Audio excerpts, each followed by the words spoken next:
জীবনে আমরা যখনই এমন কোনো মানুষের সাথে পরিচিত হই যে বয়সে, পদে এবং আর্থিক দিক থেকে আমাদের থেকে পিছিয়ে, তখন আমরা সবাই খুব হীন নজরে তাদের দিকে দেখি।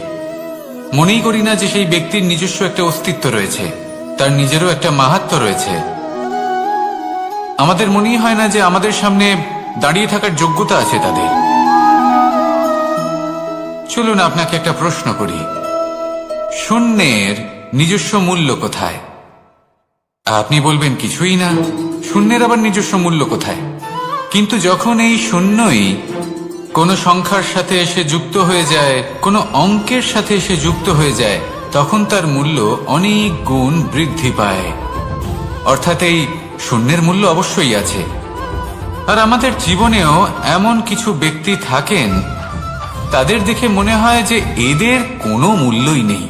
কিন্তু যখন এই ব্যক্তি কারোর সাথে এসে জুড়ে যান, তখন তার মূল্য সেই ব্যক্তির বৃদ্ধি ঘটায়। এই সংসারে এমন কোনো ব্যক্তি নেই যার কোনো মূল্য নেই। যদি আমরা ধনুকের কথা বলি, তাহলে তার জন্য একটি দড়ির প্রয়োজন হয়, যেটি প্রত্যঞ্চা হিসেবে ব্যবহৃত হয়। যদি এই প্রত্যঞ্চা না থাকে, তাহলে ধনুকের কোনো মূল্যই থাকে না। যদি প্রত্যঞ্চা না থাকে, তাহলে ধনুকের অস্তিত্ব অসম্পূর্ণ থেকে যায়। এই সংসারে যে কোনো ব্যক্তি হোক বা যে কোনো বস্তু হোক, প্রত্যেকের নিজস্ব একটি মূল্য আছে। তার সম্মান করুন, সামনে অগ্রসর হন, আর আমার সাথে ভালোবেসে বলুন, রাধা রাধা। সুখ, দুঃখ এবং শক্তি, এই তিন হলো এই সংসারের ত্রিদেবের মতো। আমাদের জীবনে যা কিছু ঘটছে, এই তিনটির ভিত্তির উপরেই হচ্ছে। আসলে এই সংসারের একটা নিয়ম আছে, যখনই আপনি কিছু লাভ করেন, এই সংসার আপনার পরীক্ষা নেয়। এটা জানার জন্য আপনার পরীক্ষা নেয় যে আপনি যা কিছুই লাভ করেছেন, আপনি কি আদৌ সেটার যোগ্য কিনা। ঠিক সেইভাবেই এই সুখ, দুঃখ এবং শক্তি আপনার পরীক্ষা নিয়ে থাকে। যখন সুখ আসে, তখন সে আপনার পরীক্ষা নেয় যে আপনার মধ্যে অহংবোধ জাগ্রত হয়নি তো। যদি অহংবোধ চলে আসে, তাহলে সুখ সেখানেই সঙ্গ ত্যাগ করে। দুঃখ আপনার ধৈর্যের পরীক্ষা নিতে থাকে। আর যদি আপনার মধ্যে ধৈর্য না থাকে, তাহলে এটা আপনাকে আরো বেশি দুঃখের গভীর অন্ধকারে ঠেলে দেবে। সেখানে শক্তি পরীক্ষা নেয় আপনার বিনম্রতার। যদি আপনি বিনম্র না হন, তাহলে হয় এই শক্তি আপনার সঙ্গ ত্যাগ করবে, নয় এই শক্তি বিনম্রতার অভাবে আপনার পতনের কারণ হতে পারে। এই সংসারে যে কোনো ব্যক্তি যিনি এই পরীক্ষায় উত্তীর্ণ হয়ে থাকেন, এই জীবনে তিনি সাফল্য লাভ করেন। আসুন আমার সাথে ভালোবেসে বলুন, রাধা রাধা। মানুষের জীবনে উন্নতি লাভ করার জন্য তিনটি স্তম্ভের প্রয়োজন হয়। প্রথম স্তম্ভ শিক্ষা। এই শিক্ষা আমাদের জ্ঞান প্রদান করে। দ্বিতীয় স্তম্ভ ব্যবসা, যার দ্বারা আমরা ধন উপার্জন করি। তৃতীয় স্তম্ভ হলো আমাদের ঈশ্বর, আমাদের ইষ্ট। এনার সাথে যদি আমরা জুড়ে থাকতে পারি, তাহলে এমন একটা মানসিক বল আপনি লাভ করবেন, যেটা এই সংসারে আর কোথাও পাওয়া সম্ভব নয়। কিন্তু মানুষ অনেক সময় জীবনে এই তিনটি স্তম্ভ লাভ করা সত্ত্বেও সামনে অগ্রসর হতে পারেন না। তখনও জীবনে কঠিন পরিস্থিতি আসতেই থাকে। এমনটা ঠিক কেন হয়? কারণ সে জীবনে এই তিনটি স্তম্ভ লাভ করে নেয়, জীবনে প্রয়োগও করে, কিন্তু তার ভিতের কথা সে ভুলেই যায়। যেমন প্রথম স্তম্ভ অর্থাৎ শিক্ষা। এই শিক্ষার আধার হলো শুভ চেতনা। যদি অন্তরে শুভ চেতনা না থাকে, তাহলে এই শিক্ষার কোনো গুরুত্ব থাকে না। দ্বিতীয় স্তম্ভ ব্যবসা। পরিশ্রম করে উপার্জন করতে হবে, এই কথাটা আমরা সবাই জানি এবং সবাই চেষ্টাও করি। কিন্তু ব্যবসা করতে করতে আমরা এটা ভুলে যাই আমাদের ব্যবহার কেমন হয়ে পড়েছে। এই ব্যবহার যদি শুভ হয়, তাহলে আমাদের উপার্জন আস্তে আস্তে একটা স্থির জায়গায় এসে পৌঁছবে। এবং তৃতীয় স্তম্ভ আমাদের ভগবান। যদি ওনার শরণে আপনি যেতে চান, তাহলে তার পূর্বে নিজের মা বাবাকে সেবা করুন। তাদের যত্ন করুন, তাদেরকে ভালোবাসুন, কারণ ওনারাই হলেন এই সংসারে আপনার সব থেকে বড় ইষ্ট। তাহলে 3 স্তম্ভের সাথে সাথে তাদের আধারকেও নিজের জীবনে প্রাধান্য দিন। কোনো সমস্যা আসবে না, জীবনে একের পর এক উন্নতি করবেন এবং এই মন প্রসন্ন হয়ে বলবে রাধা রাধা। মানুষের এই সংসারে জীবনযাপন করার জন্য কিছু জিনিসের প্রয়োজন পড়ে। এমন কিছু আবেগ, এমন কিছু বস্তু আছে যেগুলো তার প্রয়োজন হয়, কিন্তু সব থেকে বেশি যে জিনিসটা তার প্রয়োজন হয় সেটা হলো সম্মানের। আমাদের ভালো লাগে যখন কেউ আমাদের সম্মান করে, আমরা কাউকে সম্মান করলে তারও সেটা ভালো লাগে। কিন্তু আপনি দেখবেন যে সংসারে বেশিরভাগ মানুষ 2টি মাপদণ্ডের ভিত্তিতে সম্মান করেন, হয় বয়স দেখে করেন বা উপার্জন দেখে, অর্থাৎ সেই ব্যক্তি কতটা উপার্জন করেন। এবার ভেবে দেখুন, এটা আবশ্যক নয় কারোর বয়স যদি বেশি হয় তার বুদ্ধিও ততটাই বেশি হবে। আবশ্যক এটাও নয় যে কোনো ব্যক্তি যদি অত্যন্ত ধনী হন বা তার মনও নির্মল হবে বা তিনি সৎকর্ম করবেন বা এমন কোনো কর্ম করবেন যাতে উনি সম্মান লাভ করতে পারেন। হতে পারে উনি ধনী কিন্তু দুশ্চরিত্র। সেই জন্য বয়স বা উপার্জন দেখে কোনো ব্যক্তিকে সম্মান করবেন না, কর্ম দেখুন।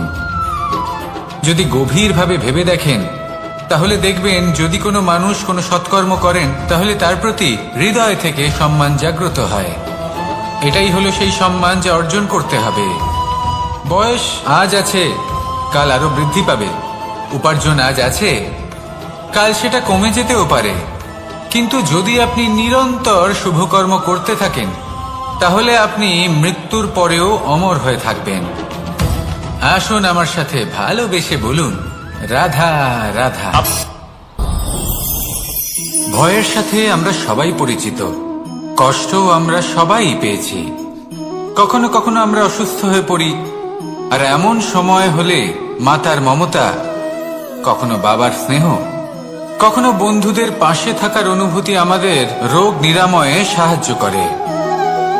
কখনো যদি আমরা নিরাশ হয়ে পড়ি, তখন যদি আমাদের কোনো আপনজন আমাদের 2টো ভালো কথা বলে তখন আমাদের মনোবল বেড়ে যায়।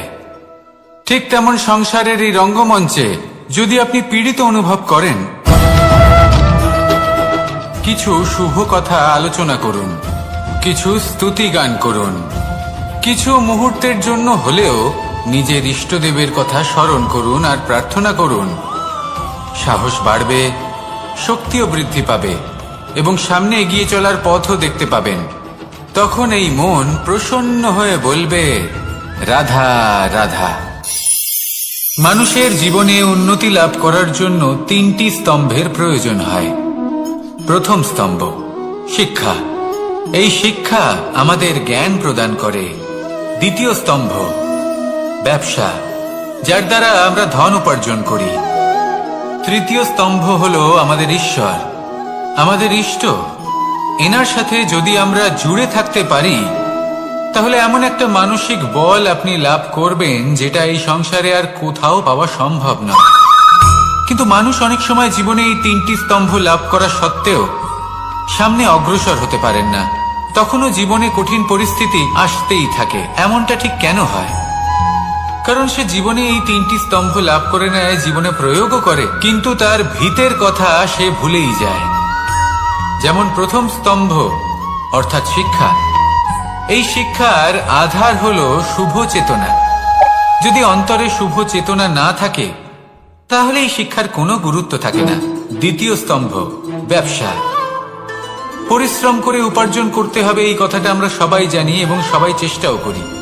কিন্তু ব্যবসা করতে করতে আমরা এটা ভুলে যাই আমাদের ব্যবহার কেমন হয়ে পড়েছে। এই ব্যবহার যদি শুভ হয় তাহলে আমাদের উপার্জন আস্তে আস্তে একটা স্থির জায়গায় এসে পৌঁছবে। এবং তৃতীয় স্তম্ভ আমাদের ভগবান। যদি ওনার স্মরণে আপনি যেতে চান তাহলে তার পূর্বে নিজের মা বাবাকে সেবা করুন, তাদের যত্ন করুন, তাদেরকে ভালোবাসুন, কারণ ওনারাই হলেন এই সংসারে আপনার সব থেকে বড় ইষ্ট।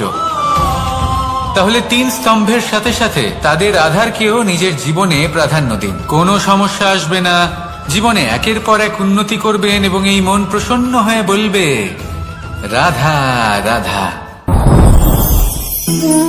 সুখ, দুঃখ এবং শক্তি, এই তিন হলো এই সংসারের ত্রিদেবের মতো। আমাদের জীবনে যা কিছু ঘটছে এই তিনটির ভিত্তির উপরেই হচ্ছে। আসলে এই সংসারের একটা নিয়ম আছে, যখনই আপনি কিছু লাভ করেন এই সংসার আপনার পরীক্ষা নেয়। এটা জানার জন্য আপনার পরীক্ষা নেয় যে আপনি যা কিছুই লাভ করেছেন আপনি কি আদৌ সেটার যোগ্য কিনা। ঠিক সেইভাবেই এই সুখ, দুঃখ এবং শক্তি আপনার পরীক্ষা নিয়ে থাকে। যখন সুখ আসে তখন সে আপনার পরীক্ষা নেয় যে আপনার মধ্যে অহংবোধ জাগ্রত হয়নি তো। যদি অহংবোধ চলে আসে তাহলে সুখ সেখানেই সঙ্গ ত্যাগ করে। দুঃখ আপনার ধৈর্যের পরীক্ষা নিতে থাকে, আর যদি আপনার মধ্যে ধৈর্য না থাকে তাহলে এটা আপনাকে আরো বেশি দুঃখের গভীর অন্ধকারে ঠেলে দেবে। সেখানে শক্তি পরীক্ষা নেয় আপনার বিনম্রতার। যদি আপনি বিনম্র না হন তাহলে হয় এই শক্তি আপনার সঙ্গ ত্যাগ করবে, নয় এই শক্তি বিনম্রতার অভাবে আপনার পতনের কারণ হতে পারে। এই সংসারে যে কোনো ব্যক্তি যিনি এই পরীক্ষায় উত্তীর্ণ হয়ে থাকেন এই জীবনে তিনি সাফল্য লাভ করেন। আসুন আমার সাথে ভালোবেসে বলুন, রাধা রাধা। ভয়ের সাথে আমরা সবাই পরিচিত, কষ্ট আমরা সবাই পেয়েছি। কখনো কখনো আমরা অসুস্থ হয়ে পড়ি, আর এমন সময় হলে মাতার মমতা, কখনো বাবার স্নেহ, কখনো বন্ধুদের পাশে থাকার অনুভূতি আমাদের রোগ নিরাময়ে সাহায্য করে। কখনো যদি আমরা নিরাশ হয়ে পড়ি, তখন যদি আমাদের কোনো আপনজন আমাদের দুটো ভালো কথা বলে তখন আমাদের মনোবল বেড়ে যায়। ঠিক তেমন সংসারের এই রঙ্গমঞ্চে যদি আপনি পীড়িত অনুভব করেন, কিছু শুভ কথা আলোচনা করুন, কিছু স্তুতি গান করুন, কিছু মুহূর্তের জন্য হলেও নিজের ইষ্টদেবের কথা স্মরণ করুন আর প্রার্থনা করুন। সাহস বাড়বে, শক্তিও বৃদ্ধি পাবে এবং সামনে এগিয়ে চলার পথও দেখতে পাবেন। তখন এই মন প্রসন্ন হয়ে বলবে, রাধা রাধা। এই সংসারে কখনো কোনো ব্যক্তিকে তার বাইরের পোশাক দেখে বিচার করার চেষ্টা করবেন না, এটা খুব বড় ভুল করবেন। যেমন আমরা জীবনে অনেক সময় এমন করি, ধরুন কোথাও একটা গাছ দেখলাম, খুব বিশাল আকারের একটা গাছ, যেটা মাটির থেকে অনেক উঁচুতে পৌঁছে গেছে, যার বিশাল শাখা আছে। সেগুলো দেখে আমরা ভাবি যে এই গাছে হয়তো কত সুস্বাদু ফল আছে, আমরা সেই গাছের পরিচর্যা করতে থাকি। আবার অন্যদিকে হলো একটি তৃণ, যেটা মাটি থেকে কিছুটা উঁচুতে পৌঁছেছে, কিন্তু সেই তৃণর নিচে, মাটির নিচে অত্যন্ত সুস্বাদু ফল বা সবজি জন্ম নেয়, যা আমাদের স্বাস্থ্যের পক্ষে অত্যন্ত উপকারী। সেই জন্য কখনো আবরণ দেখে কাউকে বিচার করতে চেষ্টা করবেন না। তার বদলে এটা বোঝার চেষ্টা করুন যে আপনার সামনে যে ব্যক্তি আছে বা বস্তু আছে তার বিশেষত্ব কি। যদি এই বিশেষত্ব বোঝার ক্ষমতা আপনি অর্জন করেন, যদি এই শিল্প আপনি নিজের ভেতরে জাগ্রত করেন, তাহলে এই সংসারে বিশেষত্ব কি সেটা আপনি জানতে পারবেন। আর এই সমস্ত খেলা দৃষ্টি থেকে নয়, দৃষ্টিভঙ্গি থেকে জন্ম নেয়। দৃষ্টিভঙ্গি সবসময় শুভ রাখুন আর আমার সাথে ভালোবেসে বলুন, রাধা রাধা। যখন আমরা কোনো বনে প্রবেশ করি তখন এই সবুজ ঘাস দেখে, এই কোমল ঘাস দেখে আমাদের মন প্রফুল্ল হয়ে ওঠে। ভিন্ন ভিন্ন প্রজাতির ফুল, ভিন্ন ভিন্ন রঙের ফুল দেখে এই মন আনন্দে ভরে ওঠে। এখানে শিশুরা আনন্দ লাভ করে, বড়রা ভোজন গ্রহণ করেন, কথাবার্তা বলেন, হাঁটাহাঁটি করে বেড়ান। এবার ভেবে দেখুন, যখন এই উপবনের নির্মাণ হয়েছিল সেই সময় যদি এই মাটিকে সঠিকভাবে খনন না করা হতো, যদি তাতে সঠিকভাবে বীজ রোপণ না করা হতো, যদি কোনো সংঘর্ষ না হতো, পরিশ্রম না করা হতো, যদি চলতে চলতে পায়ে কাঁটা না বিঁধে যেত, তাহলে এই সুন্দর বন দেখে আমরা কি এই আনন্দ লাভ করতে পারতাম? কখনোই নয়। ধরুন কোনো নদীর তটে সুন্দর একটি বন আছে, সেই বনের আনন্দ লাভ করতে গেলে আপনাকে সেই নদী পার করতেই হবে। যদি সুখের নদীর কাছে পৌঁছতে চান তাহলে তটে যে কাঁটা রয়েছে সেগুলোর সাথে সংঘর্ষ করতেই হবে। এই সংসারে যদি আপনি সুখ লাভ করতে চান তাহলে সুখ লাভের এই যাত্রা শুরু করতে হবে সংঘর্ষ দ্বারা। তাহলে সংঘর্ষকে স্বাগত জানান, এর পেছনেই সুখ রয়েছে যা আপনার জন্য অপেক্ষা করছে।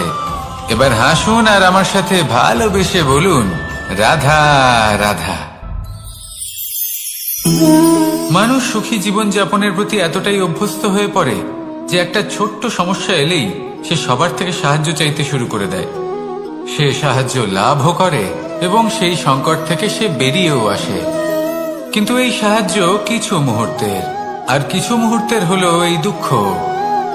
এই দুই মুহূর্তের সাহায্যের জন্য আজীবন আপনি তার কাছে ঋণী হয়ে থাকেন। আর মানবিকতার খাতিরে আপনার মনে কৃতজ্ঞতা জেগে ওঠে, আর সেই কৃতজ্ঞতা বোধ হলো যে আপনি কখনো সেই ব্যক্তিকে ছাপিয়ে যেতেই পারবেন না। সেই জন্য জীবনে সবসময় চেষ্টা করবেন নিজেকে প্রস্তুত রাখতে সেই সব সমস্যার জন্য, সেই সব বাধার জন্য যেগুলো আপনার জীবনে আসতে পারে। ততক্ষণ সাহায্য চাইবেন না যতক্ষণ না অন্য কোনো পথ না থাকছে। সাহায্য চাওয়া অনুচিত নয়, কিন্তু সাহায্য চাইলে এবং সাহায্য পেলে আপনি আজীবন কৃতজ্ঞ এবং ঋণী হয়ে থাকবেন। আর তারপর একদিন আপনি পরিবর্তন দেখতে পাবেন যে কিভাবে আপনি ছোট ছোট সমস্যার জন্য সাহায্য না চেয়ে বড় বড় সমস্যার সম্মুখীন হতে প্রস্তুত হয়ে গেছেন। এটাই হলো সংসারের নীতি। এটাই পালন করুন আর আমার সাথে ভালোবেসে বলুন, রাধা রাধা। আপনি কখনো কাউকে পর্বতে আরোহণ করতে দেখেছেন? বা আপনি কখনো নিজে কোনো পর্বতে আরোহণ করেছেন? করে থাকলে আপনি এই বিষয়ে অবশ্যই জানবেন যে যখন আমরা শিখরের দিকে এগোই, ওপরের দিকে এগিয়ে চলি, তখন আমাদের একটু ঝুঁকে পথ চলতে হয়। তখনই আমরা সেই পর্বত আরোহণ করতে পারি।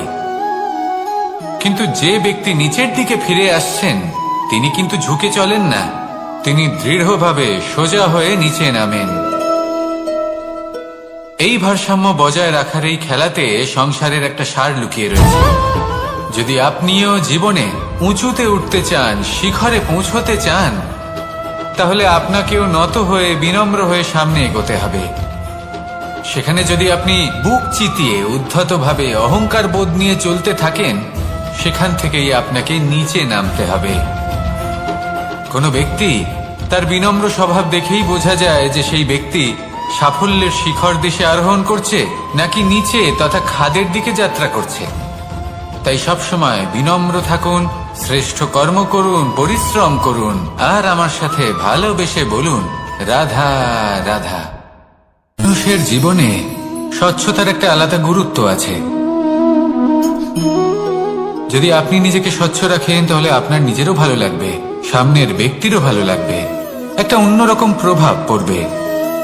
কিন্তু একজন শ্রেষ্ঠ ব্যক্তি কিভাবে হয়ে ওঠা সম্ভব? যার মধ্যে গুণ আছে, শিক্ষা আছে, শুভ চেতনা আছে, যিনি সৎকর্ম করেন। কিভাবে হব সেই ব্যক্তি যার মধ্যে জ্ঞান আছে? শুধুমাত্র স্বচ্ছ থাকলে তো তা হওয়া সম্ভব নয়। প্রথমে আপনাকে বুঝতে হবে যে মানুষের মধ্যে চারটি মূল তত্ত্ব আছে। প্রথম হলো তার শরীর, যার দ্বারা উনি যে কোনো কর্ম করে থাকেন। দ্বিতীয় তত্ত্ব হলো তার মন, যার দ্বারা কোনো কর্ম করার জন্য সে নিজেকে প্রেরণা দিতে থাকে। তৃতীয় তত্ত্ব হলো বুদ্ধি, যে কর্ম আমরা করতে চাই, যে লক্ষ্যে আমরা পৌঁছতে চাই, সেটা আমরা কিভাবে কোন পথে করব সেটা স্থির করা যায় বুদ্ধি দিয়ে। আর চতুর্থ তত্ত্ব হলো আত্মা। আত্মা হলো এমন এক তত্ত্ব যার কোনো সমাপ্তি নেই। আত্মা হলো অজয়, কিন্তু এরও শুদ্ধিকরণের প্রয়োজন হয়। এই চারটি তত্ত্বের শুদ্ধিকরণ করতে থাকুন, এতে নির্মল রাখুন, শুদ্ধ রাখুন। এবং এটা কিভাবে হবে? শুভ চেতনা দ্বারা, জ্ঞানের দ্বারা, এবং সব থেকে বেশি গুরুত্বপূর্ণ প্রেমের দ্বারা। আসুন আমার সাথে ভালোবেসে বলুন, রাধা রাধা। এই জীবনে তিনটি গুরুত্বপূর্ণ শব্দ আছে যা বোঝা আমাদের কাছে খুব গুরুত্বপূর্ণ, এবং এই তিনটি শব্দের নিজস্ব অর্থ আছে। প্রথম হলো সঙ্গবদ্ধতা, অর্থাৎ একসাথে মিলে কাজ করতে হবে, একসাথে মিলে পরিশ্রম করতে হবে, সামনে এগোতে হবে। এরকম করতে পারলে আপনার শক্তি বৃদ্ধি পাবে, আপনার ক্ষমতা বৃদ্ধি পাবে, আপনি এগোতে পারবেন এবং অনেক দূরে যেতে পারবেন। দ্বিতীয় হলো আত্মবিশ্বাস। হেরে যাওয়া বস্তুও আবার জিতে নিতে পারবেন। যদি আপনার নিজের আত্মবিশ্বাস থাকে তাহলে আপনি কখনো পরাজিত হবেন না। এবং তৃতীয় হলো অহংকার। জয়লাভ করার পরেও কিন্তু এটা আপনাকে পরাজিত করতে পারে।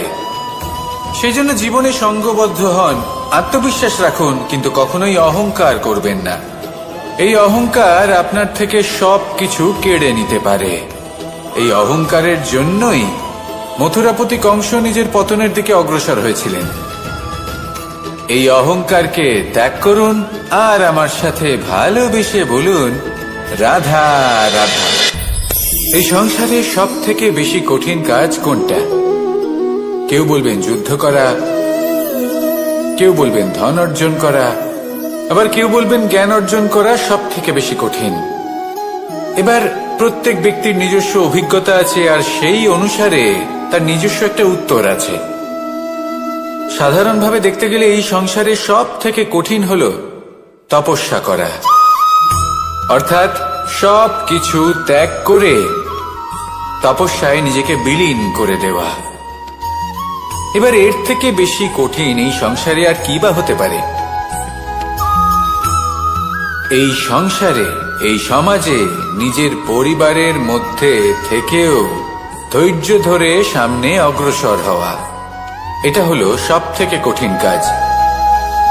কারণ যখন আপনি তপস্যা করেন তখন সেখানে আপনার ধৈর্য ভাঙার মতো কেউ থাকেন না, না কোনো বন্ধু, না কোনো আত্মীয়, না কোনো শত্রু, কেউ না। কিন্তু যখন আপনি এই সমাজে, এই পরিবারে থাকেন, কোনো না কোনো ব্যক্তি এসে আপনার ধৈর্যের বাঁধ ভেঙে দেওয়ার ক্ষমতা রাখেন। তারা আপনার ধৈর্যের বাঁধ ভেঙে দেয়, আর কখনো কখনো তারা অনিচ্ছাকৃতভাবেই সেটা করে থাকেন। কারণ তাদের মানসিকতা আপনার থেকে আলাদা, তাদের কর্ম আপনার থেকে আলাদা, তাদের দৃষ্টিভঙ্গি আপনার থেকে আলাদা, জীবন যাপন আপনার থেকে আলাদা। সেক্ষেত্রে আপনি ধৈর্যচ্যুত হন, প্রসন্নতা আপনার থেকে ছিনিয়ে নেওয়া হয়। সেই জন্য এই সংসারে, এই পরিবারের থেকেও ধৈর্য ধরে সামনে অগ্রসর হওয়া কোনো পর্বতের শিখরে গিয়ে তপস্যা করার থেকেও অনেক বেশি কঠিন। আর যে ব্যক্তি এই সমাজেই, এই পরিবারে, সেই সকল মানুষের মধ্যে থেকে গিয়েও ধৈর্য ধরে অগ্রসর হতে থাকেন, যারা এই কাজটা শিখে নিতে পারেন, তারাই কিন্তু জীবনে আনন্দ লাভ করতে পারেন। এই ধৈর্যই শেষে আপনার জীবনে প্রসন্নতা বহন করে আনবে। তাই ধৈর্য ধরে জীবনের পথে অগ্রসর হন আর আমার সাথে ভালোবেসে বলুন, রাধা রাধা। আমরা যখনই কোনো গাছের চারা রোপণ করি তখন সবার আগে পরীক্ষা করে দেখি যে যেখানে আমরা চারা রোপণ করতে চলেছি সেখানকার মাটি আদৌ উর্বর কিনা, সেই মাটি সেই চারাকে বাড়তে সাহায্য করবে কিনা। যখন একটা চারা রোপণের আগে আমরা এত কিছু ভাবতে পারি, তাহলে কাউকে বিশ্বাস করার আগে আমরা কেন ভাবি না? জীবনে কখনো এই বিশ্বাসরূপী চারা কোথাও রোপণ করার আগে বোঝার চেষ্টা করুন যে যার ওপর আপনি বিশ্বাস করতে চলেছেন সে কি আদৌ আপনার বিশ্বাসের যোগ্য কি না। ভেবে দেখুন সেই ব্যক্তি ভবিষ্যতে গিয়ে আপনার বিশ্বাস ভাঙতে পারে কিনা। এটাও ভেবে দেখুন যে যাকে আপনি বিশ্বাস করতে চলেছেন তাকে আপনি বিশ্বাস করলে নিজের জীবনের উদ্দেশ্যে আপনি অগ্রসর হতে পারবেন কিনা। আর তার জন্য প্রয়োজন সঠিক সিদ্ধান্ত, পরখ করা, কোনটা উচিত কোনটা অনুচিত সেটা বোঝা। আর তাতে কিন্তু আপনি সন্দেহবাতিক হবেন না, তাতে আপনি আরো নিপুণ হয়ে উঠবেন। তাই যদি আপনি নিপুণ হয়ে উঠতে চান তাহলে বোঝার চেষ্টা করুন, পরখ করে দেখুন, কোনটা উচিত কোনটা অনুচিত বুঝুন, আর বিশ্বাস তখনই করুন যখন আপনি 100% নিশ্চিত হবেন যে সে বিশ্বাসের যোগ্য। আসুন আমার সাথে ভালোবেসে বলুন, রাধা রাধা। রাধা কখনো কখনো আমার জন্য বড়ই সুগন্ধি আতর নিয়ে আসে, পারিজাত ফুলের মালা নিয়ে আসে আমার প্রসাধন করবে বলে, এবং আমার সব থেকে বেশি প্রিয় মাখন নিজে হাতে বানিয়ে আনে আমাকে নিজে হাতে খাইয়ে দেবে বলে, সবকিছু আমাকে প্রসন্ন করবে বলে। কিন্তু আপনি কখনো ভেবেছেন যে এই আতর কিভাবে বানানো হয়? সহস্র ফুলের পাপড়ি একসাথে পিষে নিতে হয়, তারপরে তার থেকে যে রস নিঃসৃত হয় সেই রস দ্বারাই আতর তৈরি। অনেক সংখ্যক ফুলকে অসীম যন্ত্রণা ভোগ করতে হয়, তবে তারা আমার প্রসাধন সামগ্রী হয়ে উঠতে পারে। দুধ থেকে মাখন তৈরি করার জন্য কতটা পরিমাণ মন্থন সহ্য করতে হয় সেটা আপনি জানেন। ঠিক সেই রকমই হলো আমাদের জীবনও। বিপদও আসে, কঠিন পরিস্থিতিও আসে, এর সম্মুখীন হতে শিখুন। মনে রাখবেন, আপনি হলেন সেই দুধ যাকে মন্থন সহ্য করতে হবে মাখন হয়ে ওঠার জন্য। মনে রাখবেন, আপনি হলেন সেই ফুলের মতন যাদের পিষ্ট হতে হবে সুগন্ধি আতর হয়ে ওঠার জন্য, যাকে এই সংসার পছন্দ করে। কখনো কখনো জীবনে আপনার সাথে খারাপ শুধুমাত্র এই কারণে ঘটে যাতে আপনার শ্রেষ্ঠ রূপ এই সংসারের সামনে আসতে পারে। শুধুমাত্র কঠিন পরিস্থিতি এবং বিপদকে একটা সুযোগ হিসেবে দেখার চেষ্টা করুন। আপনার জন্য এই সংসার বদলে যাবে, সংসারকে দেখার দৃষ্টিভঙ্গি পাল্টে যাবে, আপনার ভাগ্য পাল্টে যাবে, আর এই মন প্রসন্ন হয়ে বলবে, রাধা রাধা। পাশা নামক এই খেলাটি আপনারা নিশ্চয়ই খেলেছেন, না খেলে থাকলে দেখেছেন, আর যদি দেখেও না থাকেন তাহলে নিশ্চিত রূপে শুনেছেন। মহাভারতের এই মহাযুদ্ধ কোথাও না কোথাও এই পাশা নামক খেলার কারণে হয়েছিল। পাশার এই বিচিত্র খেলা, দান, এইসবের কারণে কেউ নিজের মাথায় রাজ মুকুট পরিধান করেছিলেন, আবার সেখানে পরাজিত হওয়ার জন্য কাউকে বনবাস ভোগ করতে হয়েছিল। কিন্তু এই খেলা সমাপ্ত হওয়ার পরে সমস্ত ঘুঁটি আর এই পাশার ছক একই পুটলিতে স্থান পেল। এটাই হলো আমাদের জীবন।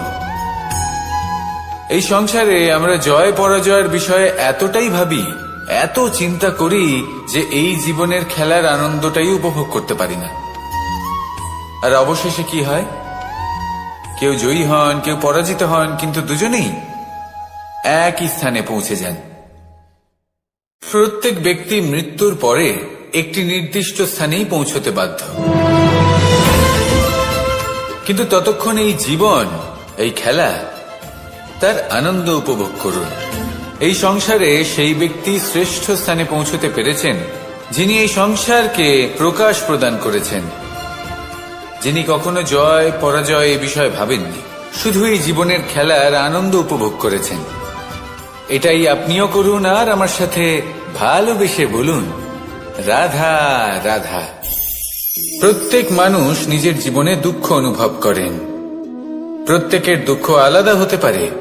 কারোর মনে এই দুঃখ থাকে যে সে তার বাবা মায়ের সব ইচ্ছে পূরণ করতে পারেননি। কেউ এটা ভেবে দুঃখ পান যে সে চিরকাল সদাচার করেছেন, সৎকর্ম করেছেন, কিন্তু তাও তাকে দুরাচারী বলে মনে করা হয়। কেউ এটা ভেবেও দুঃখ পান যে তার সামনে যে ব্যক্তি রয়েছেন তার চোখে তিনি শত্রু হয়ে উঠেছেন বা দুষ্ট হয়ে উঠেছেন, যেখানে তিনি হয়তো কোনো অনুচিত কাজই করেননি। এবার এই সমস্ত বিষয় নিয়ে ভেবে নিজের ব্যক্তিত্ব নিয়ে সন্দেহ প্রকাশ করবেন না।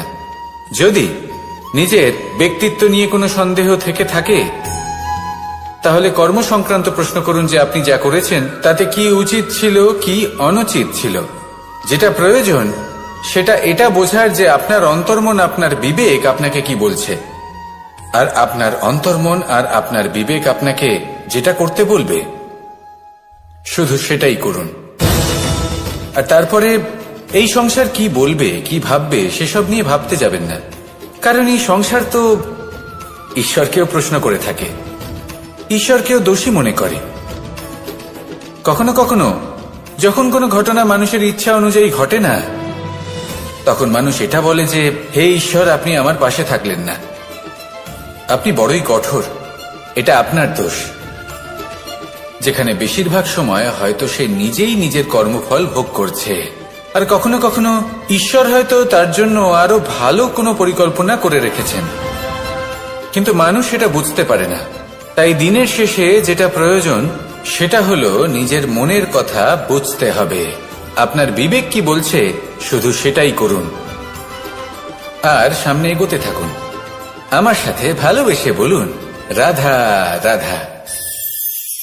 পরিবর্তন, এটা হলো সৃষ্টির অমূল্য নিয়ম। এই সংসারে সবকিছু সময়ান্তরে পরিবর্তিত হয়, এই সময়ও পরিবর্তিত হয়। পরিবর্তন চিরকাল হয়ে এসেছে আর চিরকাল হতে থাকবে, কিন্তু এবার আমরা সেই পরিবর্তন কিভাবে লাভ করব যেটা আমাদের প্রয়োজন, যেটা আমরা চাই। আমরা জীবনে বিকাশ চাই। এই বিকাশ কিভাবে লাভ করতে পারি? এই প্রকৃতি কিন্তু আমাদের অত্যন্ত উত্তম উদাহরণ দিয়ে বুঝিয়েছে। একটি বিন্দুর উদাহরণ দিয়েছে যা ভবিষ্যতে একটা বিশাল নদীর আকার ধারণ করে। এটা কিভাবে হয়? মেঘ থেকে একটি বিন্দু ঝরে পড়ে সেই পর্বতের ওপর যেখানে হিম আছে। সেই হিমের সংস্পর্শে আসা মাত্র সেই বিন্দুর সাথে আরো বেশ কিছু বিন্দু যুক্ত হয়, তারপর তারা অগ্রসর হয়, আরো কিছু বিন্দু যুক্ত হয়, আস্তে আস্তে একটা ক্ষীণ ধারার রূপ ধারণ করে, এবং সেটাই ভবিষ্যতে আরো এগোতে থাকে। অনেকটা যাওয়ার পর যখন অনেক সংখ্যক বিন্দু একসাথে যুক্ত হয়, তখন সেটা বিশাল নদীর আকার ধারণ করে। এবার আমরা মানুষ বলে আমাদের সাথে এই নিয়মের অন্যথা হয় তা নয়। আমরাও এই প্রকৃতির অংশ, আমাদের ক্ষেত্রেও একই নিয়ম প্রযোজ্য। যখন পরিশ্রম করে অনেক সংখ্যক বিন্দু আমরা একত্রিত করব, তখনই পরিবর্তনের নদী প্রবাহিত হবে। প্রয়োজন হল নিরন্তর পরিশ্রম করা এবং ধৈর্য ধরা। এটা করতে থাকুন, জীবনে সবকিছু লাভ করতে পারবেন, কারণ প্রকৃতি আমাদের এটাই শিখিয়েছে। আর আমরা এই ব্রহ্মরই একটি অংশ, যার দ্বারা এই ব্রহ্মাণ্ড নির্মিত। আসুন আমার সাথে ভালোবেসে বলুন, রাধা রাধা। কখনো এই প্রকৃতির দিকে তাকিয়ে থাকবেন। এই প্রকৃতি অনেক ধরনের শিক্ষা দেয়। কোন একটা গাছকে দেখুন, কিভাবে সে মাটি থেকে জল শুষে নেয়। সে ঝড় হোক বা হোক কড়া রোদ, সব সহ্য করে এবং অবশেষে সে ফল ধারণ করে। আর সেই ফল উৎপন্ন করার পরে সে ফল কিন্তু সে নিজে গ্রহণ করে না, এই সংসারকে প্রদান করে, যাতে পশু পাখি মানুষ তারা এই ফল গ্রহণ করে শক্তিশালী হয়ে উঠতে পারে, সুস্থ থাকতে পারে। সেভাবেই নদী, সরোবর এরা নিজেরাও কিন্তু নিজেদের জল গ্রহণ করে না, মাটিকে প্রদান করে, পশু পাখিকে প্রদান করে। সূর্য নিজেও নিজের জন্য প্রজ্বলিত হয় না, সে প্রকাশ ছড়িয়ে দিতে চায় আমাদের সবার কাছে, সে আলো পৌঁছে দিতে চায়। এই প্রত্যেকের কর্মে পরমার্থ নিহিত আছে, আর সেই জন্যই এদের সকলকে পুজো করা হয়। তাই মনে রাখবেন, আপনার কাছে জীবন যাপনের অতিরিক্ত যা কিছুই আছে তা পরমার্থের জন্য। তাহলে তার সদ্ব্যবহার করুন, আর আমার সাথে ভালোবেসে বলুন, রাধা রাধা। আমরা প্রত্যেকেই অবশ্যই এমন সময় দেখেছি যখন অনেকগুলো সমস্যা একসাথে আমাদের জীবনে এসে পড়ে। সমস্যা আমাদের প্রত্যেকের জীবনেই থাকে। আমরা তার সমাধান খুঁজতে চেষ্টা করি, কখনো সমাধান খুঁজে পাই, আবার কখনো যতই চেষ্টা করি না কেন কোনো সমাধান খুঁজেই পাই না। আর যখন এটা হয় তখন মানুষ অত্যন্ত বিচলিত হয়ে পড়েন। নিজের আত্মীয় স্বজন, নিজের বন্ধু বা সংসার, এদের ওপরে এই দোষ চাপিয়ে দেন যে এদের জন্যই এই সমস্যা এসেছে। এবার যদি আমি আপনাকে কোনো পরামর্শ দিই, তাহলে এটাই বলবো যে দৃষ্টিভঙ্গি পাল্টে দেখুন। এই দৃষ্টিভঙ্গি দিয়ে দেখুন যে এই সংসারে যে সমস্যায় আসুক না কেন তার জন্য কেউ দোষী নয়, না আপনি না অন্য কেউ। এই পুরো খেলাটাই আপনার মানসিকতা, আপনার দৃষ্টিভঙ্গি, আপনার মনের। কিভাবে বোঝাচ্ছি? যখন আমাদের মন শক্ত থাকে তখন কঠিন থেকে কঠিনতর পরিস্থিতিও আমাদের জীবনে খুব বেশি হলে প্রতিস্পর্ধা হয়ে থেকে যায়। সেখানে যদি আমাদের মন দুর্বল থাকে, তখন অল্প কঠিন পরিস্থিতিও আমাদের কাছে খুব বড় সমস্যা হয়ে যায়, তাই না? একটা শক্ত মন কঠিন পরিস্থিতিকে প্রতিস্পর্ধা হিসেবে দেখে আর তার মধ্যে ওটা সুযোগ খুঁজে নেয়। আমাদের শুধু এটাই করতে হবে। এই সংসারে অন্য কাউকে দোষী মনে করলে আপনার সমস্যা দূর হয়ে যাবে না। সেই জন্য এই সংসারকে দোষ দেওয়ার বদলে এই সমস্যার মূলে চলে যান, সেটাকে বুঝুন, নিজের এই মনকে শক্ত করে তুলুন। যদি আপনার মন শক্তিশালী হয়, তাহলে এই সংসারে অনেক বড় বড় কঠিন থেকে কঠিনতর পরিস্থিতিও যদি আসে, আপনার জীবনে যতই বড় বড় সমস্যা আসুক না কেন, আপনার লক্ষ্য লাভে বাধা দিতে পারবে না। আসুন আমার সাথে ভালোবেসে বলুন, রাধা রাধা। আমরা সবাই পাথর দেখেছি, পর্বতও দেখেছি, শুকনো পাতাও দেখেছি, শ্যামল বনানীও দেখেছি। কখনো ভেবেছেন পাথরের অস্তিত্ব কিন্তু ততক্ষণ পর্যন্ত যতক্ষণ সে পর্বতের গায়ে আটকে থাকে। যখন সেই পর্বত থেকে সেই পাথর ভিন্ন হয়ে যায় ও নিজের অস্তিত্ব হারিয়ে ফেলে, আস্তে আস্তে কখনো পাথর কেটে বা কখনো পিষ্ট হয়ে সেই পাথর আস্তে আস্তে মাটিতে পরিণত হয় এবং পূর্ণরূপে নিজের অস্তিত্ব হারিয়ে ফেলে। এটাই পাতার সাথেও হয়। এই পাতা যতক্ষণ গাছের ডালের সাথে যুক্ত ততক্ষণ তার অস্তিত্ব থাকে। যখনই ডাল থেকে বিচ্ছিন্ন হয়, সেও নিজের অস্তিত্ব হারিয়ে ফেলে। আর এটাই আমাদের সাথেও হয়। যতক্ষণ আমরা নিজেদের আপনজনের সাথে যুক্ত থাকি, আমাদের অস্তিত্ব বজায় থাকে। যখন আপনজনদের সাথে সম্পর্ক ছিন্ন করি, তখন আমরাও আমাদের অস্তিত্ব হারিয়ে ফেলি। এবার এই সংসারের প্রত্যেক ব্যক্তি স্বতন্ত্র থাকতে চান, আর অনেক ব্যক্তি স্বতন্ত্র থাকবেন বলে আপনজনদের দূরে করে দেন আর তাদের সাথে এই সম্পর্ক ছিন্ন করেন। এটা কি সত্যি প্রয়োজন? আপনজনদের সাথে সম্পর্ক ছিন্ন করে নিজের অস্তিত্ব হারিয়ে ফেলা প্রয়োজনীয়, নাকি আপনজনদের সাথে সম্পর্ক বজায় রেখে নিজেদের স্বতন্ত্র করে রাখা সেটা আবশ্যক? নির্বাচন আপনারই। আসুন আমার সাথে ভালোবেসে বলুন, রাধা রাধা। আপনি কি কখনো নৌকা যাত্রা করেছেন? করে না থাকলেও নিশ্চয়ই দেখেছেন যে এই জল যা নিজের অন্তরে সব কিছু সমাহিত করে নিতে পারে, এই নৌকা সেই জলের ওপরেই ভেসে থাকে। নদীর স্রোত কাটিয়ে সে সামনে অগ্রসর হয়। কিন্তু যদি এই নৌকায় কোনো ছিদ্র হয়, তাহলে কিন্তু সেই নৌকা ডুবে যাবে। আর এতে কোনো তফাৎ হবে না যে সেই ছিদ্র ছোট নাকি বড়, নৌকা ডুবে যাবে। এই ছিদ্র হলো আমাদের জীবনে আমাদের অপগুণ, আমাদের দোষ, আমাদের বিকার। কখনো এটা ভাববেন না যে এই দোষ খুবই ছোট, এতে কিছুই যাবে আসবে না।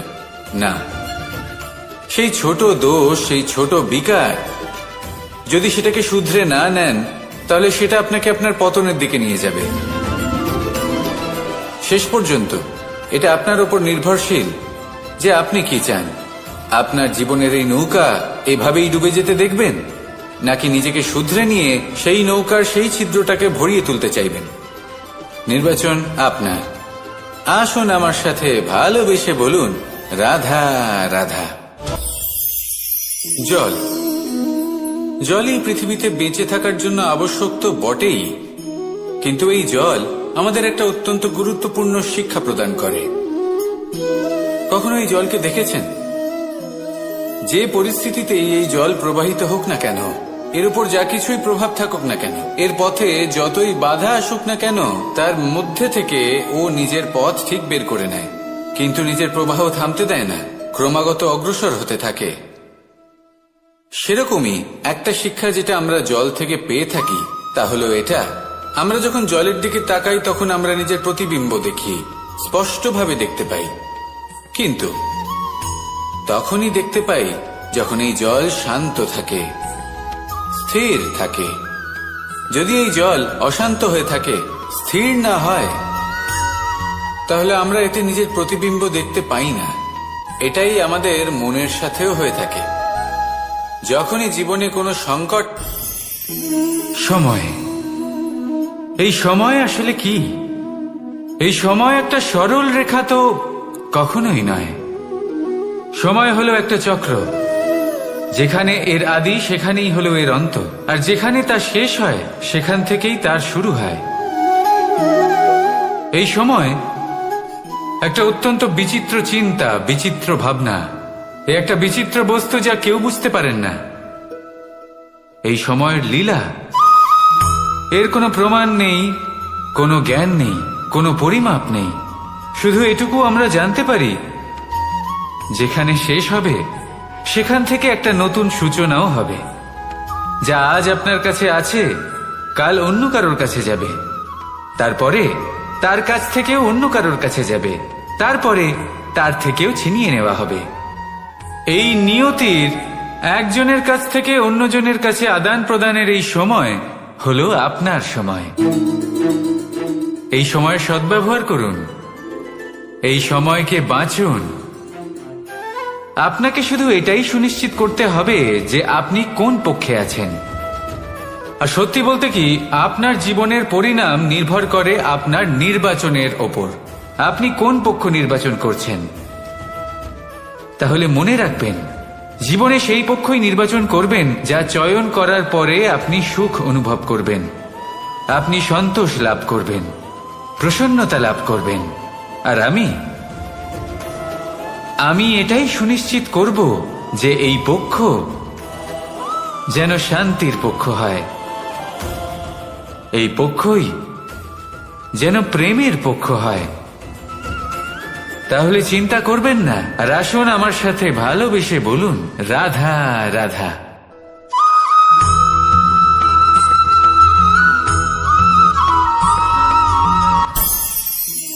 অনেক সময় যখন আমরা কর্ম করি, সাফল্য লাভ করি, কঠিন পরীক্ষায় উত্তীর্ণ হই, বড় কাজ করি, আমাদের মনে হয় এই সংসার আমাদের একটু প্রশংসা করুক, ভালো লাগে।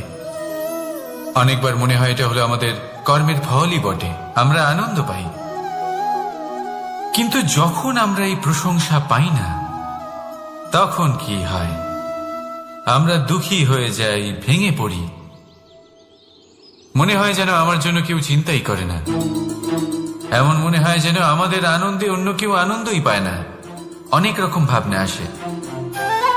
কিন্তু আমি আপনাকে একটা প্রশ্ন করতে চাই, আপনি যে কাজই করেন না কেন, যে কর্মই করেন না কেন, তা কি শুধুমাত্র প্রশংসার জন্য করেন?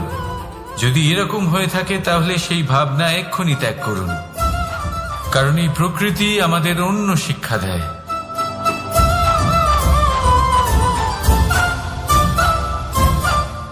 এই ফুলকে দেখুন, এই যে ফুলের সুবাস, যা আমার মনকে উচ্ছ্বসিত করে তোলে, মনে শক্তির সঞ্চার করে, এই সুগন্ধ। কিন্তু ভেবে দেখুন, ফুলের কিন্তু এই কাজ করার জন্য কোনো প্রশংসারই প্রয়োজন হয় না। এইটাই হলো প্রকৃতির শিক্ষা। যিনি সৎ হন, সৎকর্ম করেন, তার কোনো প্রশংসার প্রয়োজন হয় না, কারণ ওনার কর্মই হলো ওনার সুবাস। মনে রাখবেন, আতর নকল ফুলে দেওয়া হয়, প্রকৃত ফুলের তার কোনো প্রয়োজন হয় না। সেইভাবেই আপনিও কর্ম করতে থাকুন শুভ চিন্তা নিয়ে। এই মনকে সব সময় শান্ত রাখুন, স্বচ্ছ রাখুন। যদি এরকম করেন তাহলে আপনার কর্ম এমন সুবাস ছড়াবে যে আপনার জীবনে শুধু এবং শুধুমাত্র আনন্দই থাকবে। তাহলে এই আনন্দ সহকারে বলুন, রাধা রাধা।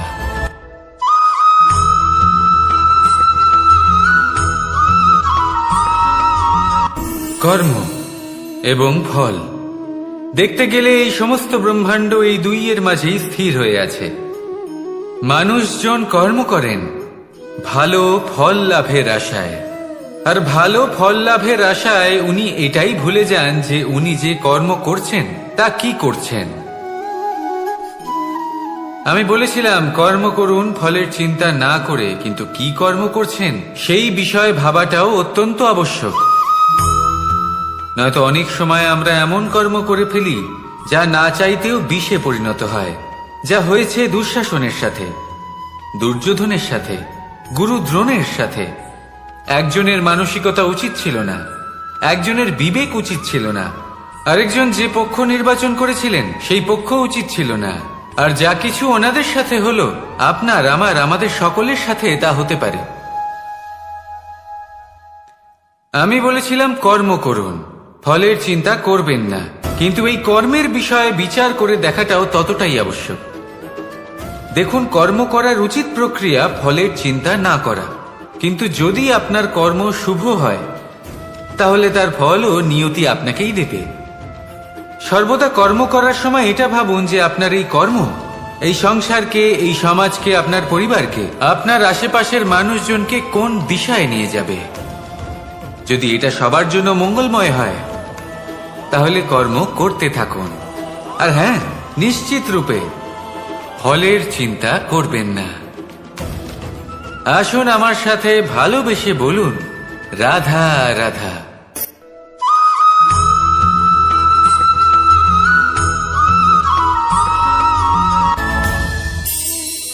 এই সংসারে এমন কোনো পর্বত নেই যা এতটাই উঁচু যে মানুষ তার শিখরে পৌঁছতে পারবে না, তাকে অতিক্রম করতে পারবে না। এই সংসারে এমন কোনো সাগর নেই যা কিনা এতটাই গভীর যেখানে মানুষ তার তলদেশে পৌঁছে ফিরে আসতে পারবে না। একটা ছোট্ট বরফের টুকরো পর্বতের শিখরে গলে গিয়ে বইতে থাকে, আর দেখতে দেখতেই তা মহানদী গঙ্গায় পরিবর্তিত হয়। এর কারণ কি? এর কারণ হলো প্রচেষ্টা, প্রারব্ধ নয়। এই প্রচেষ্টাই সুনিশ্চিত করে যে আপনার প্রারব্ধ কি হবে। এই সমস্ত কিছু হলো প্রচেষ্টা আর প্রারব্ধের খেলা। আপনার প্রচেষ্টা যেরকম হবে আপনার প্রারব্ধ সেরকমই হবে। আর আপনার প্রচেষ্টা যদি উচ্চ মানের হয় তাহলে প্রারব্ধকে আপনার সামনে নত হতেই হবে। কি বলেন? তাহলে আসুন আমার সাথে ভালোবেসে বলুন, রাধা রাধা। অনেক সময় মানুষ অতীতকে দেখেন আর তখন অহংবোধে পরিপূর্ণ হয়ে ওঠেন। কখনো বর্তমানের দিকে তাকান, ভবিষ্যতের দিকে তাকান আর পরিতৃপ্তিতে ভরে ওঠেন। কেন বুঝতে পারেন না একটা সহজ কথা? এই যে সৃষ্টি, এই সৃষ্টি হলো একটা বড় চক্র যা বারংবার আপনার কাছে ফিরে আসবেই। কঠিন থেকে কঠিনতর পরীক্ষায় আপনাকে নিযুক্ত করবে, যাতে আপনাকে উত্তীর্ণ হতেই হবে। যা কাল ছিল তা আজ নেই, এটা সবাই জানেন। যা আজ আছে তা হয়তো কাল থাকবে না, এটাও আপনাকে মেনে নিতে হবে, তাও আবার হাসি মুখে। শান্ত থাকতে শিখুন আর কখনোই মনের মধ্যে অহংকার উৎপন্ন হতে দেবেন না। হতে শিখুন সেই হিমবাহের মতো। হয়তো এই জন্যই এত শীতল থাকে কারণ ও জানে গতকালও জল রূপে ছিল, আজ বরফ রূপে হয়তো আছে, কিন্তু কাল পুনরায় সে জলেই পরিণত হবে। নিজেকে শান্ত রাখুন। হয়তো আজ আপনি সাফল্যের শিখরে আছেন, হয়তো বা নেই। আপনাকে প্রত্যেক দিন অবশ্যই দেখতে হবে। শুধু নিরন্তর প্রচেষ্টা করতে থাকুন, প্রত্যেক পরিস্থিতির জন্য তৈরি থাকুন, আর একে ভারসাম্যে রাখতে শিখুন। আপনার কাল হোক, আজ হোক বা আগামীকাল, আপনার ভালো দিন হোক বা খারাপ দিন, সব পবিত্র হয়ে যাবে। তাহলে আসুন আর আমার সাথে ভালোবেসে বলুন, রাধা রাধা।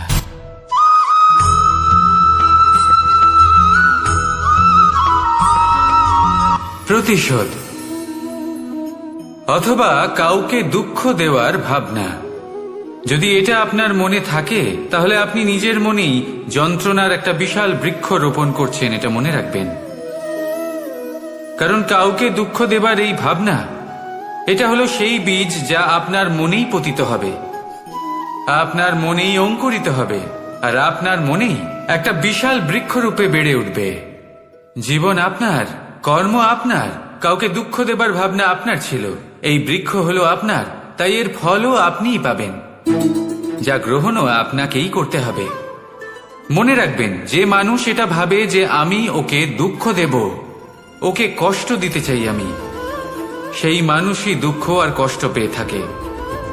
যদি সেই জায়গায় আপনি এটা ভাবেন যে আমি কাউকে সুখী করে তুলতে চাই, কাউকে সুখ প্রদান করতে চাই, তাহলে তারও বীজ আপনার মনেই রোপণ হবে, বৃক্ষে পরিণত হবে, যার ফলও আপনিই পাবেন। এখানে বিষয়টা হলো শুধু মানসিকতার চিন্তা, যা সত্য হয়ে আপনার সামনে আসে। তাহলে এই মানসিকতা শুভ করুন, সবার জন্য মঙ্গল কামনা করুন। অন্যের মনে আপনার জন্য ভালো চিন্তা থাকুক বা না থাকুক, আপনি সবার জন্য শুভ চিন্তা করে কর্ম করতে থাকুন, তাহলে আপনার সাথেও ভালোই হবে।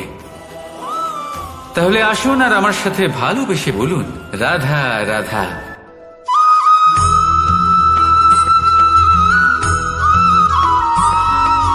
দোল উৎসবে এই সমগ্র সংসার রং নিয়ে খেলা করে, কিন্তু এই রঙের সারমর্ম এই সংসার কি জানে? কখনো দেখেছেন একটা চিন্তিত মুখ শুধুমাত্র রঙের স্পর্শ পেয়ে আনন্দিত হয়ে ওঠে? দোলে আমরা কি করি? পুরাতনকে ত্যাগ করি আর নতুনকে স্বাগত জানাই। শিশিরকে বিদায় জানিয়ে এক সুন্দর, এক নতুন ঋতুকে আগমন জানাই। দুশ্চিন্তা দূর করে আসার নতুন রঙে রঙিন হয়ে ওঠা, নিজেকে আনন্দিত করা, এটাই তো হলো দোল। এবার দোলের একটা ব্যাপার আছে, দুটো রঙে একসাথে রঙিন হওয়া যায় না। একটা রং উঠলে তবেই আরেকটা রং লাগা সম্ভব। আরো একটা প্রশ্নও রয়েছে, কোন রংকে তুলে দিয়ে কোন রং মাখানো যেতে পারে? যদি আপনাকে উদাহরণ দিই, লোভের এই রং, তা যতক্ষণ লেগে থাকবে আনন্দের রং লাগতে পারবে না। যা হয়েছিল দ্বারকাবাসী এবং সামন্তক মণির মধ্যে। ভ্রান্তির রং যতক্ষণ লেগে থাকবে সত্যের রং লাগতে পারবে না, যা হয়েছে রুক্মিণীর সাথে। আর হিংসার এই রং যতক্ষণ লেগে থাকবে প্রেমের রং ততক্ষণ লাগতেই পারবে না, যা হয় আপনার আমার সবার সাথে। তাহলে আসুন একসাথে মিলে দোল পালন করি এবং সবকিছুর উপরে বিজয় লাভ করি। অন্ধকারের স্থানে আলো, ভ্রান্তির স্থানে সত্যের, হিংসার স্থানে প্রেমের, আর লোভের স্থানে আনন্দের এই সুন্দর রং মাখাই। শত্রুতা, ঘৃণা, হিংসা এই সব কিছু ত্যাগ করি আর সকলের সখা হয়ে উঠি, আর ভালোবেসে বলি শুভ দোল। হ্যাঁ, ওটা তো আমরা অবশ্যই বলবো, রাধা রাধা।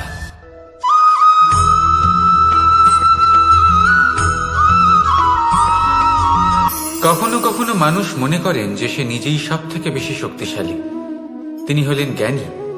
দেখুন, এটা ভালো ব্যাপার যে আপনার মধ্যে শক্তি আছে, জ্ঞান আছে, আর এটা শুধু আপনার জন্য নয়, এই সমস্ত সমাজের জন্য, দেশের জন্য, সমগ্র পৃথিবীর জন্য অত্যন্ত আবশ্যক। কিন্তু এই কথাটাও বোঝা অত্যন্ত আবশ্যক যে এই জ্ঞান যেন কখনো অহংকার না হয়ে ওঠে। যখন মানুষের মধ্যে জ্ঞান থাকে তখন সে রাম হয়ে ওঠে। রাম, যিনি সমুদ্রের বুকে সেতু বানিয়েছিলেন, বানর সেনার দ্বারা রাক্ষস রাজকে পরাজিত করেছিলেন, আর চিরকালের জন্য সবার কাছে আদর্শ হয়ে উঠেছিলেন। আর যদি মানুষের মনে অহংকার জন্মায় তাহলে সে রাবণ হয়ে ওঠে। দেশে বিদেশে যতই খ্যাতি থাকুক না কেন, সে রাক্ষস হয়ে ওঠে, নিজের সাথে সাথে সমস্ত কুলের বিনাশ করে বসে।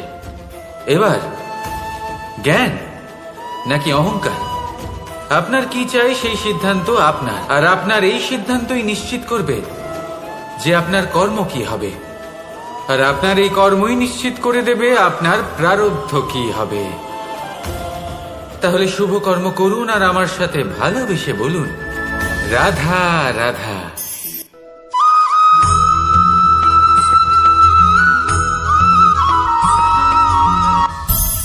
সংসারে অনেক সময় এরকম হয় যে আমরা খুব সমস্যায় থাকি, খুব বিপদের মধ্যে থাকি, আর সেই সমস্ত মানুষ যারা আমাদের কাছের মানুষ, আমাদের আপনজন, তারা আমাদের ত্যাগ করে চলে যান।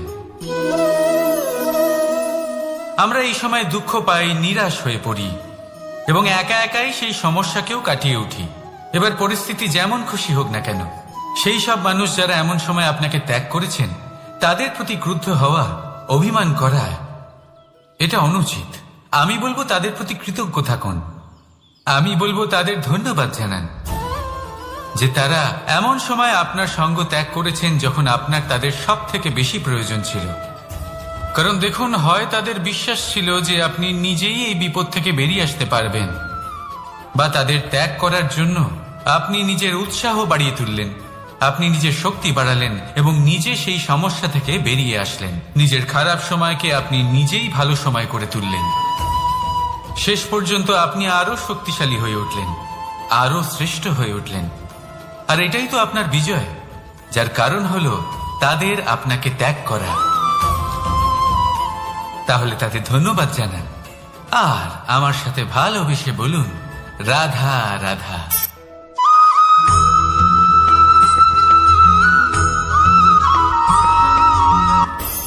সুখ আর অভিজ্ঞতা, এই দুই জীবনে একসাথে কখনোই আসে না।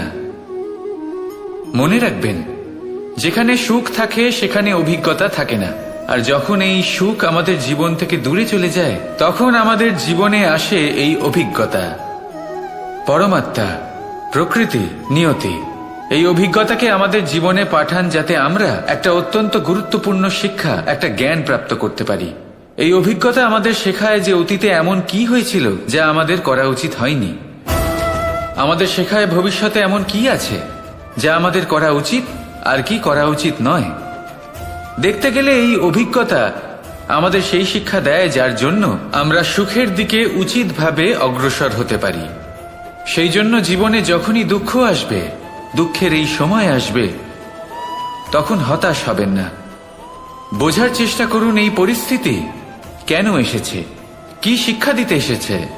যদি আপনি সেই জ্ঞান লাভ করেন, সুখের পথে অগ্রসর হন, তাও উচিত রূপে, তাহলে এই অভিজ্ঞতার উদ্দেশ্য পূরণ হয়ে যায়। তাহলে আসুন আর আমার সাথে ভালোবেসে বলুন, রাধা রাধা।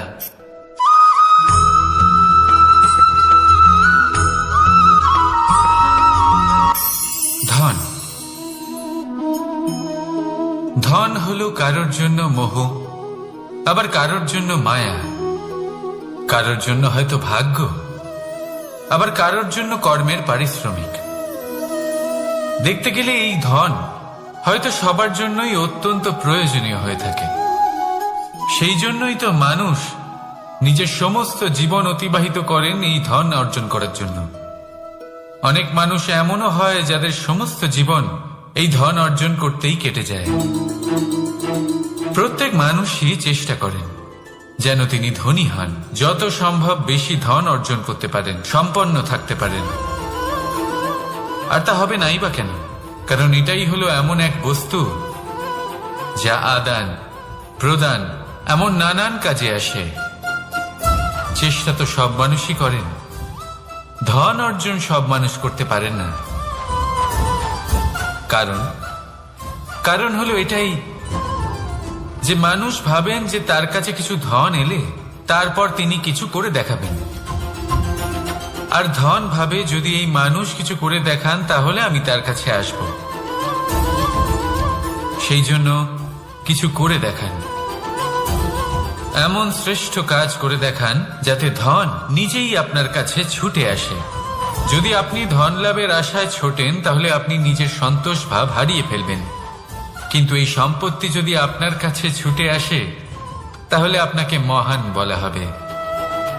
সেই জন্য কাজ করুন, শ্রেষ্ঠ কাজ করে দেখান, দেখবেন এই ধন ফলস্বরূপ আপনার কাছে আসবেই আসবে। তাহলে আসুন আমার সাথে ভালোবেসে বলুন, রাধা রাধা।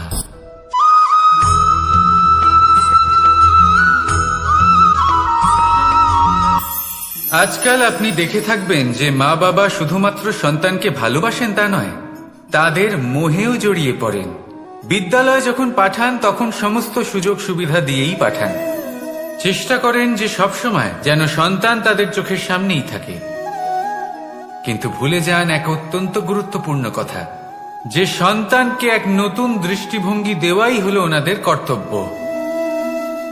সেই জন্য পুরাতন কালে শিষ্যদের গুরুকুলে পাঠানো হতো, বাড়ির থেকে দূরে। কারণ বাড়ি ছেড়ে যাওয়া এক সন্তানের জন্য, এক শিষ্যের জন্য অত্যন্ত শুভ লক্ষণ হয়। যখন সে বাড়ির থেকে দূরে, গৃহস্থের থেকে দূরে থাকবে, তখন এই সংসারকে সে এক নতুন দৃষ্টিভঙ্গি দিয়ে দেখবে, পরখ করবে, বুঝতে পারবে, আর সবকিছু নিজে থেকেই শিখে যাবে কখন আক্রমণ করতে হয়, কখন পিছু হটতে হয়, কিভাবে এই সংসারের সম্মুখীন হতে হয়। আর এটা আপনার দৃষ্টি ওকে শেখাতে পারবে না, ওর অভিজ্ঞতা ওকে শেখাতে পারবে। তাই মনে রাখবেন, যদি আপনি চান যে আপনার সন্তানের বিকাশ হোক, তাহলে অনেক সময় ওকে নিজের থেকে দূরে নিয়ে যেতে হয়। যদি মোহে আবদ্ধ থাকেন তাহলে ওর বিকাশ কখনোই হবে না। তাহলে আসুন আমার সাথে ভালোবেসে বলুন, রাধা রাধা।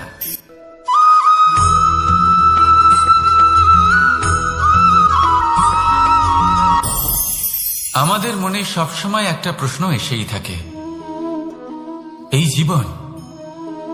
জীবন যা কিনা ঈশ্বর আমাদের দিয়েছেন, একটা জীবন, ঈশ্বর এক আত্মা দিয়েছেন পৃথিবীতে বাঁচার জন্য। যতদূর আমরা জানি আমাদের কাছে একটাই জীবন রয়েছে। আমরা ভাবি এই জীবন গুছিয়ে কিভাবে রাখা যায়। প্রত্যেক মানুষ ভাবেন যে আমি কি করি যাতে এই জীবনকে গুছিয়ে রাখা যায়, কিরকম কর্ম করব, কিরকম পুণ্য করব, কি ধরনের শাস্ত্র পড়ব যাতে আমি সেই জ্ঞান অর্জন করি যাতে জীবনটা সুন্দর করে তুলতে পারি। আমাদের সমগ্র জীবন কেটে যায় এই প্রশ্নের উত্তর খুঁজতে, সেই শাস্ত্র অধ্যয়ন করতে। এমন অনেক মানুষ তাও বুঝতে পারেন না। আসুন আজ আমি আপনাকে একটা সহজ কথা বলি, যার দ্বারা আপনি নিজের জীবন সুন্দর করবেন। জীবন, জিহ্বা, এদের দুজনেরই হলো একটাই রাশি। জিহ্বা অর্থাৎ আপনার কথা, এই কথাকে সংযত রাখুন,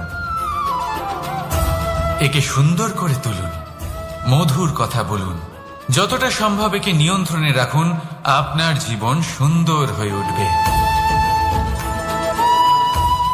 কারণ এই শব্দ হয় অত্যন্ত শক্তিশালী। এটা হলো এমন এক বন্ধন যা আপনার সামনের মানুষকে আপনার ব্যক্তিত্বের সাথে জুড়ে দিতে পারে। তাই এই শব্দ সংযত রাখুন, একে সুন্দর করে তুলুন, আপনার জীবন আপনা থেকেই সুন্দর হয়ে উঠবে। আর আসুন এই মধুর সুন্দর অনুভূতি দিয়ে বলুন, রাধা রাধা।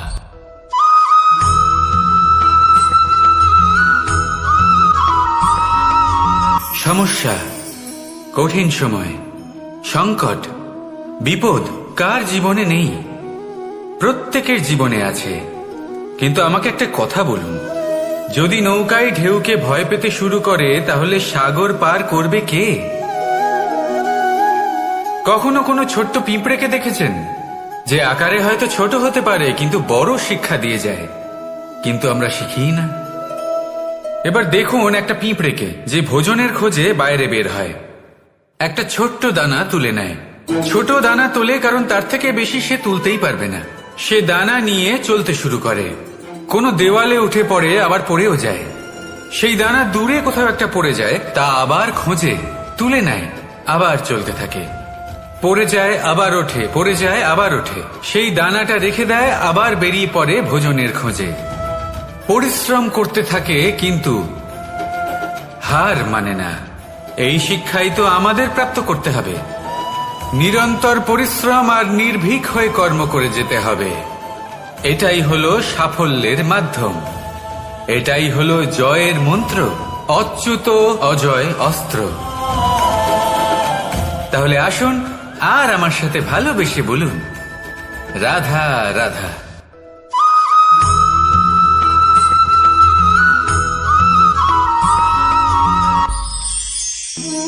জীবন,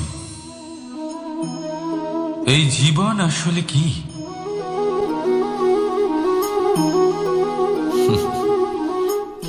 এই প্রশ্ন সবার মনেই এসে থাকে। সবার মন এই প্রশ্নের জন্যই চিন্তিত থাকে। এই জীবন আসলে কি, এর উদ্দেশ্য আসলে কি, কি করা যেতে পারে এই জীবনে? এই জীবন কি কিছু পাওয়ার, নাকি এই জীবন কিছু হারাবার? এই জীবন কি আসলে সেটাই যেখানে আমাদের পরমাত্মার খোঁজ করা উচিত, নাকি আমাদের ধাবিত করা উচিত নিজেদের স্বপ্নের লক্ষ্যে? এই জীবন আসলে কি? এই জীবন আসলে অত্যন্ত সরল। এ হলো শান্ত জলের মতো, একটা আয়নার মতো এই জীবন। এই জীবন আসলে ঠিক যেন এক আয়নার মতো। আয়না কি করে? আপনাকে সেটাই দেখায় যা আপনি করে থাকেন। আপনি হাসি মুখে আয়নার দিকে তাকান, আয়না আপনাকে আপনারই মুখ দেখাবে, সেই হাসি সমেত। আপনি রেগে গিয়ে আয়নার দিকে তাকান, আয়না আপনাকে সেটাই দেখাবে। আপনি প্রসন্নভাবে হেসে আয়নার দিকে তাকালে আয়না আপনাকে সেটাই দেখাবে। এটাই হলো জীবন, একটা আয়নার মতো। আপনি এটা ভাববেন না যে এই জীবন আপনাকে কি দিয়েছে, বরং এটা ভেবে দেখুন যে আপনি এই জীবনকে কি প্রদান করেছেন। যদি আপনি এই জীবনকে সুখ প্রদান করেন, আনন্দ দিতে পারেন, ভালোবাসা দিতে পারেন, তাহলে এই জীবনও আপনাকে সুখ, আনন্দ আর ভালোবাসাই দেবে। তাহলে আসুন এই সুখ, আনন্দ আর ভালোবাসা দিয়ে বলুন, রাধা রাধা।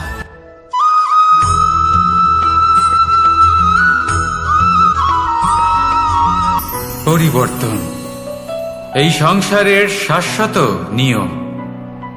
কোন রাজা নেই যিনি চিরকাল রাজা থাকেন, কোন ধনী ব্যক্তি নেই যিনি চিরকাল ধনী থাকবেন। এই সংসারে সূর্যের স্থান নেওয়ার জন্য চন্দ্রিমার আগমন ঘটে। কোন স্থান যাকে পতিত বলা হয়েছিল সেখানে মহল তৈরি হয়েছে। কোন স্থান যাকে আজ মলিন বলা হয়েছে কাল সেখানে মন্দিরও স্থাপন হতে পারে। কোন ঋতু চিরকালের জন্য থাকে না, কখনো সময় চিরকাল একরকম থাকে না। আজ যে আপনার কাছে রয়েছে কাল অন্য কারোর ছিল, আজ যে আপনার কাছে রয়েছে কাল তা অন্য কারোর কাছে চলে যাবে। আপনার সাথে কিছু থাকলে তা হলো আপনার কর্ম, কিন্তু সেই কর্মের পরিণামও আপনার নয়। আপনি শুধু কর্ম করুন, বাকি সবকিছুই পরিবর্তনশীল। কিন্তু সেই পরিবর্তনকে দেখে ভয় পাওয়ার প্রয়োজন নেই, তাকে স্বাগত জানান। যদি আপনি হাসি মুখে সেই পরিবর্তনকে স্বাগত জানান, তাহলে এই পরিবর্তনও হাসি মুখে আপনার সাথে থাকবে। আসুন আমার সাথে ভালোবেসে বলুন, রাধা রাধা।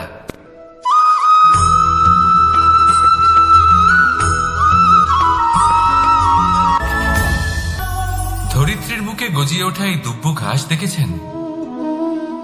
দুব্য ঘাস যা আমাদের পাকে শীতল রাখে। এতে যদি বসেন তাহলে মনে হবে নরম কোথাও বসে আছেন। এত ছোট হলেও কিন্তু এর মধ্যে গুণ আছে অনেকগুলি, আর যতটা ছোট এটা ততটাই বড় শিক্ষকও। কিভাবে? ভাবুন, পাতা ঝরার মরশুমের পরে সমস্ত পাতা একত্রিত হয়ে থাকে। একটা ছোট ফুলকি সবাইকে জ্বালিয়ে দিতে পারে, সমস্ত পাতা পুড়ে ছাই হয়ে যায়। কিন্তু এই ঘাসের কিছুই হয় না, সে যেমন ছিল তেমনই থাকে। কারণ কি হতে পারে? প্রথম কারণ, এরা